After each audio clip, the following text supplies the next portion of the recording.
Have you ever tried to build a routine, only to watch it fall apart within a week? If you live with ADHD, you probably know that cycle well. The planner with color codes that ends up collecting dust. The alarm that gets snoozed until it doesn't even register anymore. The habit tracker that looks great for 3 days and then becomes another reminder of failure. But here's the truth. ADHD brains aren't broken for struggling with routines. The problem is that most routines are designed for neurotypical motivation systems, not ours. ADHD isn't about a lack of discipline or willpower. It's about differences in how the brain regulates attention and motivation. Neurotypical brains can rely more easily on intrinsic reward. I should do this because it's good for me. For ADHD brains, tasks often need urgency, novelty, or interest to spark action. That's why traditional advice like just be consistent rarely works. It skips the part where consistency depends on dopamine, and dopamine works differently in ADHD wiring. So how do you build routines that actually stick for an ADHD brain? The first step is to make them visible. Out of sight really does mean out of mind. A routine that lives only in memory will fade quickly.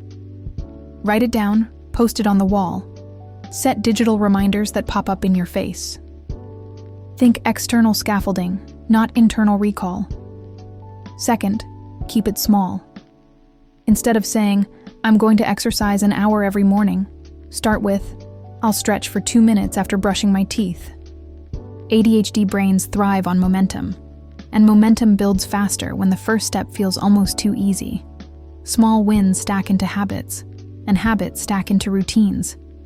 Third, tie the new routine to something you already do. This is called habit anchoring.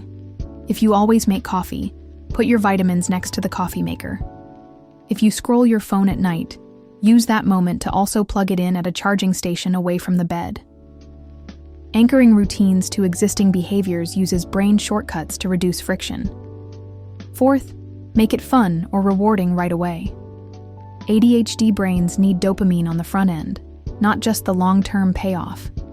Play music while cleaning, race a timer while folding laundry, or give yourself a small reward after finishing a task.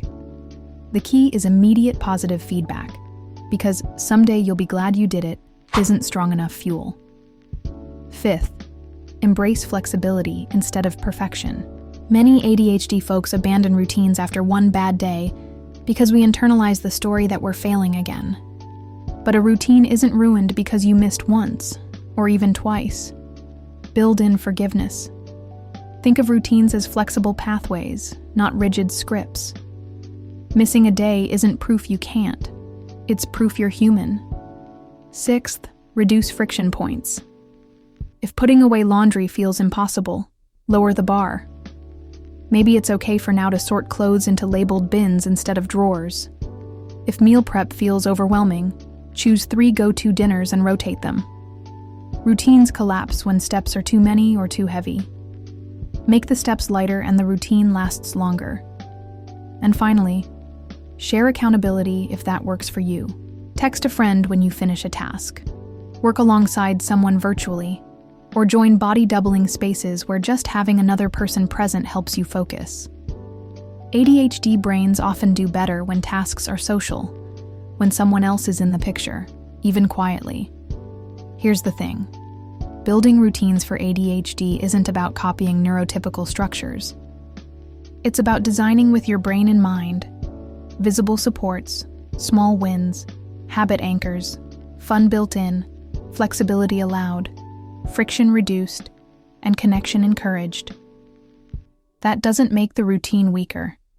It makes it sustainable. So the next time you try to build a new habit, don't aim for perfect. Aim for supported. Aim for rewarding. Aim for forgiving. Because routines don't have to be flawless to work. They just have to fit your brain. If this helped, know you're not alone. This is Neurodivergent Coffee 5. Daily reflections on ADHD, autism, HSP, and the ways our brains navigate the world.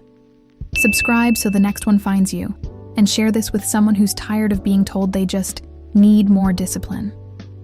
Because ADHD isn't about being broken. It's about finding strategies that work with your wiring, not against it.